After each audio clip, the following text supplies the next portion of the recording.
जब हिंदुओं को पहलगाम में उनका धर्म पूछकर मारा जा रहा था, तब तुम क्या कर रहे थे? तुम्हारी कौम क्या कर रही थी? ये वो सवाल हैं जो अक्सर आपके कमेंट सेक्शन में आपको दिखाई देते होंगे जब भी आप फिलिस्तीन या हिंदुस्तान के मजलूम मुसलमानों की आवाज उठाते होंगे।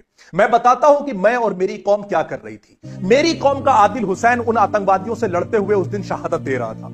मेरी कौम का नजाकत अहमद उस दिन 11 लोगों की जान बचा रहा था। मेरी कौम का एक ड्राइवर महाराष्ट्र की पूरी फैमिली को अपने घर ले जाकर रात भर उनकी सुरक्षा कर रहा था।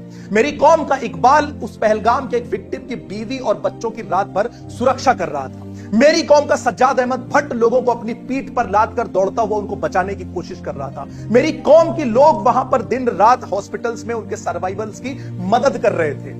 लेकिन तुम इनमें से एक भी नाम नहीं लोगे, क्योंकि अगर तुम इनका नाम लोगे यहां पर तो तुम्हारा हेट का पूरा नैरेटिव फेल हो जाएगा, जिसका तुम इस्तेमाल करते हो हमेशा मुसलमानों के खिलाफ नफरत फैलाने के लिए। जब पहलगाम का अटैक हुआ तो इसको मुस्लिम वर्ल्ड लीग ने कंडेम किया, इवन सऊदी और यूएई ने कंडेम किया, इवन पाकिस्तान के क्लैरिक मौलाना तारिक मसूद ने साफ अपनी वीडियो में कहा कि किसी भी बेगुनाह की जान लेना यह सरासर जुल्म है, हम इसको कंडेम करते हैं। हिंदुस्तान के अलग अलग इलाकों में मुसलमानों ने मार्च निकाली, प्रोटेस्ट किया, आतंकवाद की मुखालिफत में हम बोले। लेकिन फिर भी आज ये हमसे सवाल होता है कि तुम कहां थे, तुम तब कहां थे, तुम तब क्यों नहीं बोले? बोले हम सब, लेकिन तुमको दिखाई नहीं दिया। हिमांशी नरवाल एक विक्टिम की वाइफ, जिसका पति कुछ ही दिन पहले उसी पहलगाम में शहीद हुआ था, उसने सिर्फ इतना कह दिया कि कश्मीरियों और मुसलमानों को टारगेट ना किया जाए, तो उसका कैरेक्टर एसिसिनेशन तक कर डाला तुम जैसे लोगों ने। यह है तुम्हारी सच्चाई। और उसके बाद होता है ऑपरेशन सिंदूर। ऑपरेशन सिंदूर में एक नाम निकलकर सामने आता है कर्नल सोफिया कुरैशी का, लेकिन उस कर्नल सोफिया कुरैशी को भी एक मंत्री जी कहते हैं कि हमने पाकिस्तानी आतंकवादियों को मारने के लिए उनकी बहन भेजा है। यह है तुम्हारा असली चेहरा।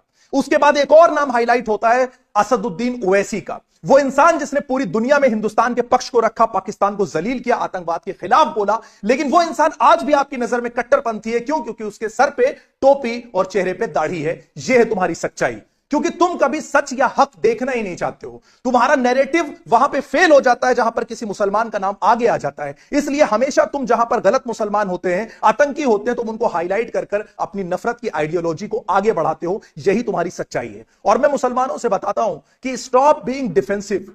जो लोग तुम्हारे हक में खड़े हैं, तुम्हारी सच्चाई जानते हैं, वो तुमसे कभी तुम्हारी वफादारी का सबूत नहीं मांगेंगे। और ये नफरती लोग अगर इनके सामने तुम अपना कटा हुआ सर तश्तरी में रखकर पेश भी कर दोगे, तब भी ये तुमसे खुश नहीं होंगे, क्योंकि इनके लिए सिर्फ मरा हुआ मुसलमान ही शायद एक अच्छा मुसलमान हो सकता है। तुम कभी भी एक अच्छे मुसलमान नहीं हो सकते। आपको क्या लगता है भाई ने सही बोला है? आप कमेंट करके बता सकते हैं, और इस वीडियो को एक लाइक करके शेयर करके आप मेरा साथ दे सकते हैं। धन्यवाद।